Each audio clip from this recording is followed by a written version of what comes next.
for tonight. So here's how things look as we go into your Friday. Forecast and Focus shows the development of these patchy showers with a couple of thunderstorms mixed in that will start to roll back in from the Gulf and the Bay across our counties and north of the state line, mostly in a southwest to northeast fashion, kind of like what we had yesterday. But we can see some more downpours with this. And if these rounds of heavy rain move over the same territory over and over, the rain will accumulate. And that's the main reasoning behind the flood concern that is in existence for the Big Bend counties as well as our state line South Georgia counties through tomorrow and even into early Saturday.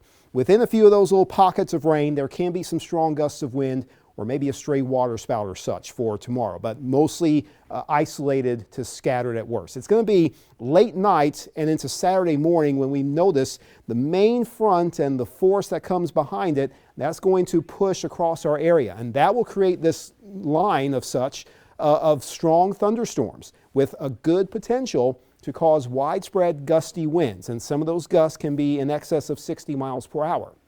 That would warrant severe thunderstorm warnings and probably successive ones covering several areas through the night.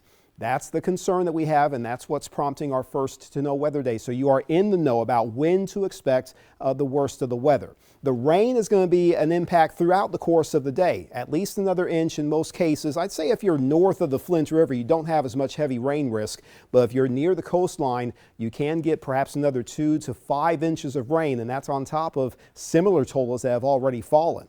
Those thunderstorms, as they move through, they can be prolific lightning producers, even spotty in the afternoon and late morning hours tomorrow. But with that main line on Friday night, Saturday morning, that can certainly disrupt your rest. So be aware that you will hear some loud claps of thunder, most likely, with frequent lightning.